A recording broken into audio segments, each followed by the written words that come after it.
कहानी की शुरुआत होती है जेनिफर नाम की एक लड़की से, जो अपने बेस्ट फ्रेंड टॉम और बाकी 3 दोस्तों के साथ जंगल की ओर जा रही थी। दरअसल जिस आइलैंड पर वो लोग रहते थे वहां माइनिंग का काम बहुत चलता था, तो ये लोग माइन के पास जाकर धमाके देखना चाहते थे। मगर जैसे ही वो फेंस तक पहुंचे तो एक बच्चा डर गया और वो वापस अपने घर चला गया। फिर बाकी चारों बच्चे एक पहाड़ी के पीछे छुपकर धमाका होने का इंतजार करने लगे। पर जब काफी देर तक कोई धमाका नहीं हुआ तो वो उदास होकर वहां से चल दिए। फिर जब वो जंगल में आगे बढ़ रहे थे तो रास्ते में उन्हें एक छोटी सी सुरंग दिखाई दी। अब उन्होंने अंदर जाने का फैसला किया और एक एक करके सुरंग में घुस गए। कुछ ही देर में उनके सामने पानी से भरा हुआ एक गड्ढा आया। उस गड्ढे में पानी के नीचे एक चमकदार गोला था। जेनिफर को लगा कि शायद ये कोई मीटियोड है। तब टॉम खुद पानी में कूद गया और उस गोले को बाहर ले आया। मगर जैसे ही वो सुरंग से बाहर निकले तो उस गोले ने चमकना बंद कर दिया। बच्चों ने देखा कि एक अंडे की तरह दिख रहा था। फिर टाइशिक नाम के एक लड़के ने कहा कि अंडा किसी जादूगर का लग रहा है। एक बार उसके दादाजी ने उसे बताया था कि पूर्णिमा की रात को पहाड़ों में एक सुरंग निकलती है जिसमें वो जादूगर रहता है। जो भी उस सुरंग में जाएगा वो बूढ़ा होकर वापस आएगा। लेकिन बाकी किसी ने भी उसकी बात पर विश्वास नहीं किया क्योंकि वो बूढ़े नहीं हुए थे। उसी समय जेनिफर को एहसास हुआ कि उसकी माँ की दी हुई हेयरपिन गुम हो गई थी। अब वो उसे ढूंढने के लिए तुरंत सुरंग में गई और बाकी बच्चे अंडे के साथ वहीं रुक गए। वो ये जानना चाहते थे कि इस अंडे में है क्या, इसीलिए उन्होंने जेनिफर का इंतजार किए बिना ही अंडा जमीन पर फेंक कर तोड़ दिया। मगर ये क्या, अंडा तो एकदम खाली था। फिर जब कुछ देर तक जेनिफर वापस नहीं लौटी तो टॉम खुद सुरंग में गया और उसने देखा कि जेनिफर अपनी जगह पर जम चुकी थी। टॉम ने उसे हिलाकर उससे बात करने की कोशिश की, पर जेनिफर तो मानो एक मूर्ति बन चुकी थी। तभी अचानक उसकी नजर पानी की बूंद पर पड़ी जो हवा में रुकी हुई थी। फिर वो फटाफट सुरंग से बाहर आया और उन्होंने आसमान में देखा कि सभी पंछी भी हवा में ही रुक गए थे। इसके बाद तीनों लड़के वापस शहर गए तो पता चला कि पूरी दुनिया वहीं जम चुकी थी। तब उन्हें एहसास हुआ कि उनके अलावा पूरी दुनिया के लिए समय रुक गया था। खैर, इसके बाद हम समय में थोड़ा पीछे जाते हैं, जब एक चाइल्ड साइकियाट्रिस्ट जेनिफर का इंटरव्यू ले रही थी। जैसे ही डॉक्टर ने इंटरव्यू के लिए कैमरा लगाया तो जेनिफर थोड़ा घबरा गई। डॉक्टर ने उसे अपनी कहानी शुरुआत से बताने को कहा। जेनिफर ने कहा कि कुछ साल पहले उसकी मां ने डोक्यू नाम के एक आदमी से शादी की, पर फिर कुछ ही समय बाद उसकी मां चल बसी और तब से जेनिफर डोक्यू के साथ ही रह रही थी। डोक्यू हवानो नाम के एक आइलैंड पर एक कंस्ट्रक्शन साइट में काम करता था, इसीलिए जल्द ही वो दोनों इस आइलैंड पर ही रहने आ गए। अपनी मां की मौत के बाद जेनिफर कभी खुश नहीं रह पाई थी। वो किसी से ज्यादा बात नहीं करती थी और उसे डोक्यू भी पसंद नहीं था। खैर, अब आइलैंड पर वो एक नए स्कूल में गई जहां वो नए दोस्त बना सकती थी, पर यहाँ भी वो अकेला रहना ही पसंद करती। उधर डोक्यू कंस्ट्रक्शन साइट का चीफ था, इसीलिए उसे रात भर काम पर ही रहना पड़ता। वहां पर लगातार जोरदार धमाके होते थे, इसलिए आम लोगों को वहां से दूर रहने की चेतावनी दी गई थी। फिर एक रात जेनिफर अपने फोन में अपने व्लॉग पर वॉर्म होल के बारे में कमेंट्स पढ़ रही थी। जब जेनिफर की मां की मौत हुई तो वो भी इस दुनिया से बाहर चले जाना चाहती थी और इसी के तरीके ढूंढते हुए उसे वॉर्म होल्स और आत्माओं में दिलचस्पी हुई। वो अक्सर अपने स्कूल के कंप्यूटर पर भी इंटरनेट पर लोगों से इस बारे में बात करती रहती। मगर एक दिन उसने गलती से कंप्यूटर चालू छोड़ दिया, जिससे उसकी क्लास के बाकी बच्चों ने उसके कमेंट्स पढ़ लिए और वो सभी लोग उसे अजीब कहकर उसका मजाक उड़ाने लगे। बाद में जब वो घर लौट रही थी तो उसकी मुलाकात टॉम नाम के एक लड़के से हुई। टॉम अनाथ आश्रम में रहता था और उसने जेनिफर से दोस्ती करने की कोशिश की, पर जेनिफर उसे नजरअंदाज करके चली गई। फिर अगले दिन लंच के दौरान उसने देखा कि टॉम और उसके दोस्त जेनिफर के व्लॉग के बारे में बातचीत कर रहे थे। टॉम ने कहा कि मैं तुम्हारी वॉर्म होल्स और पोर्टल्स पर लिखी हुई बातें पढ़कर मानो किसी और की दुनिया में पहुंच गया था। फिर स्कूल की छुट्टी के बाद टॉम जेनिफर का पीछा करने लगा। जब जेनिफर ने उससे पूछा कि तुम मेरा पीछा क्यों कर रहे हो, तो टॉम ने कहा कि तुम्हारे व्लॉग पे लिखी हुई सारी बातों पर मुझे पूरा यकीन है। उन दोनों को आत्माओं की बातें करने में काफी दिलचस्पी थी, इसीलिए जल्द ही दोनों दोस्त बन गए। जेनिफर ने इतने साल अकेले रहकर अपनी एक खुद की भाषा बना ली थी, जो उसने टॉम को भी सिखा दी और फिर उसके जरिए वो लोग खुफिया बातें करने लगे। अब वो दोनों रोज जेनिफर की डायरी में एक दूसरे के लिए नोट्स लिखा करते। वो दोनों स्कूल के बाद हर रोज शहर में आत्माएं ढूंढने निकल जाते। ऐसे ही एक दिन टॉम जेनिफर को जंगल में लकड़ी से बने घर में ले गया। वो इस घर में घूमकर बातें करने लगे और फिर उन्होंने वैक्स ब्लॉक पर अलग अलग तरह की चीजें बनाई। उसके साथ समय बिताकर जेनिफर को टॉम से कब प्यार हो गया उसे पता ही नहीं चला और आज अचानक ही उसने टॉम को चूम लिया, जिसके बाद टॉम शर्म से लाल हो गया। फिर एक दिन जेनिफर टॉम और उसके दोस्तों के साथ जंगल में पहुंची। जैसा कि हमने कहानी की शुरुआत में देखा था, जब वो अपनी हेयर पिन लेने सुरंग में गई तो उसने देखा कि वो चमकदार अंडा फिर से पानी में चला गया था। अब वो घबराकर सुरंग से बाहर आई तो उसने देखा कि उसके दोस्त यहाँ थे ही नहीं और वो अंडा भी टूटा हुआ था। वो तुरंत जंगल में उन्हें ढूंढने लगी, पर जल्द ही रात हो गई और रास्ता भटक कर वो जंगल में ही खो गई। अगले दिन बच्चों को ढूंढने के लिए पुलिस फोर्स जंगल में पहुंची। इस केस का हेड डिटेक्टिव आहान था। जल्द ही पुलिस को जंगल में जेनिफर बेहोशी की हालत में मिली। खुशकिस्मती से वो जिंदा थी, इसीलिए उसे जल्द से जल्द हॉस्पिटल पहुंचाया गया। कुछ देर बाद डिटेक्टिव ने उससे पूछा कि बाकी बच्चे कहाँ पर हैं, तो जेनिफर ने उसे सुरंग और चमकते हुए अंडे के बारे में सब कुछ बता दिया। लेकिन डिटेक्टिव और बाकी किसी ने भी जेनिफर की इस कहानी पर यकीन नहीं किया। वो उन्हें सुरंग दिखाने के लिए अपने साथ जंगल में ले आई, लेकिन वो सुरंग तो मानो गायब ही हो गई थी। तभी डिटेक्टिव को खबर मिली कि उन तीनों लड़कों में से एक, जिसका नाम बूक था, उसकी लाश शहर से 20 किलोमीटर दूर एक बीच पर जमीन में दफन मिली थी। पोस्टमार्टम से पता चला कि उसकी मौत का कारण अस्थमा अटैक था। अब किसी ने तो उसे जमीन में दफनाया था, तो वो समझ गए कि किसी ने तीनों बच्चों को अगवा कर लिया है। इस घटना के बाद कई हफ्ते बीत गए, मगर अब तक बाकी बच्चों का कोई सुराग नहीं लग पाया। इधर टॉम के गायब हो जाने के बाद जेनिफर फिर से पहले की तरह अकेली रहने लगी। उसे भी बाकियों की तरह कुछ भी समझ नहीं आ रहा था, पर जब भी वो सच कहती तो उसकी बात पर कोई यकीन नहीं करता था। फिर एक दिन अचानक उसके घर के बाहर से शोर सुनाई दिया। उसने बाहर जाकर देखा तो उसे एक आदमी जंगल की ओर भागता दिखाई दिया। जेनिफर भी उसके पीछे दौड़ी और घने जंगल में पहुंच गई। कुछ देर दौड़ने के बाद वो जमीन पर गिर गई तो वो आदमी भी रुक गया। वो धीरे से उसके करीब आया और उसे गौर से देखने लगा। उस आदमी ने कहा कि वो टॉम है, और ये सुनते ही जेनिफर वहीं जमी रह गई। तभी अचानक वो रोते हुए वहां से भाग निकली और कुछ ही पलों में दोकियों की गाड़ी के सामने आ गई।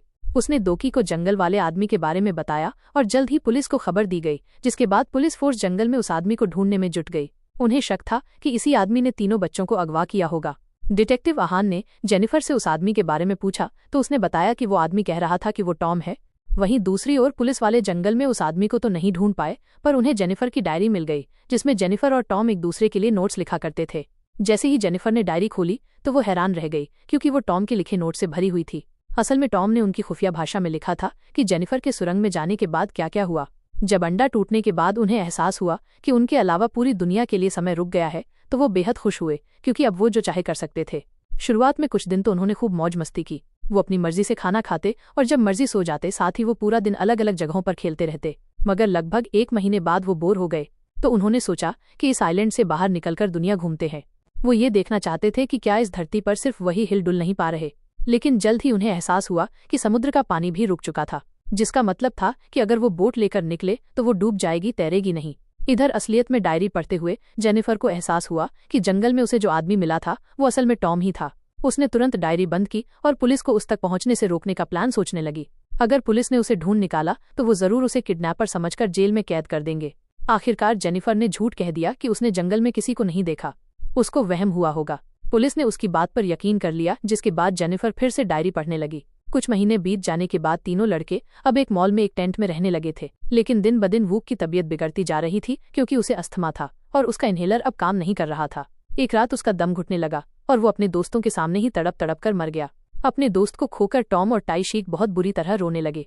आखिरकार भारी मन के साथ उन्होंने वूक की लाश को बीच पर ले जाकर जमीन में दफना दिया। मरने के बाद वूक का शरीर भी बाकी इंसानों की तरह मूर्ति बन चुका था। देखते ही देखते 5 साल बीत गए, मगर दुनिया अब भी वैसी की वैसी थी।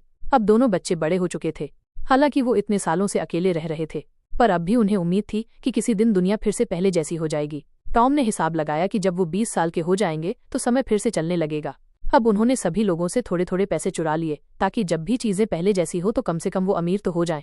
खैर, जब वो 20 साल के हुए तब भी कुछ नहीं बदला। धीरे धीरे उनकी उम्मीदें टूट गई और वो जंगल में एक लकड़ी के घर में रहने लगे। एक दिन टॉम अकेलेपन और तन्हाई से तंग आ गया और बाहर जाकर चिल्लाने लगा। टाई शीक दूर से ये सब देख रहा था और अब उसकी भी उम्मीद खत्म हो चुकी थी। खैर, फिर कुछ दिनों बाद टॉम ने देखा कि चांद का आकार फिर से बदलने लगा था, जिसका मतलब ये था कि समय फिर से चालू होने वाला है। वो तुरंत टाई शीक को बुलाने गया, पर वो कहीं दिखाई नहीं दिया। उसने पूरा आइलैंड छान मारा और आखिरकार पहाड़ी की चोटी पर पहुंचा। वहां उसे टाई शीक के कपड़े मिले और वो समझ गया कि टाई शीक समुद्र में कूद गया था, लेकिन पानी रुकने की वजह से वो तैर नहीं पाया और शायद डूब कर मर गया होगा। उसे बचाने के लिए टॉम भी उसके पीछे कूद गया, मगर उसी बल अचानक दुनिया फिर से पहले जैसी हो गई। जब टॉम पानी से बाहर आया तो चीजों को दोबारा से हिलता हुआ देखकर उसकी आंखें भर आईं।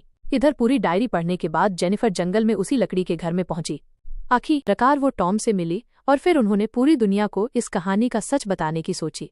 मगर जेनिफर को पूरा विश्वास था कि कोई भी उन पर यकीन नहीं करने वाला। वहीं दूसरी ओर पुलिस ने सीसीटीवी फुटेज से देखा कि टॉम इस वक्त जंगल में था। उन्हें शक हो गया कि वही किडनैपर है।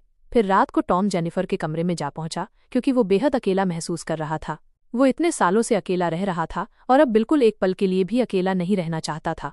फिर अगले दिन टाइशी के माँ बाप कंस्ट्रक्शन साइट पर आ गए और दोइयों पर अपने बच्चों को अगवा करने का इल्जाम लगाने लगे।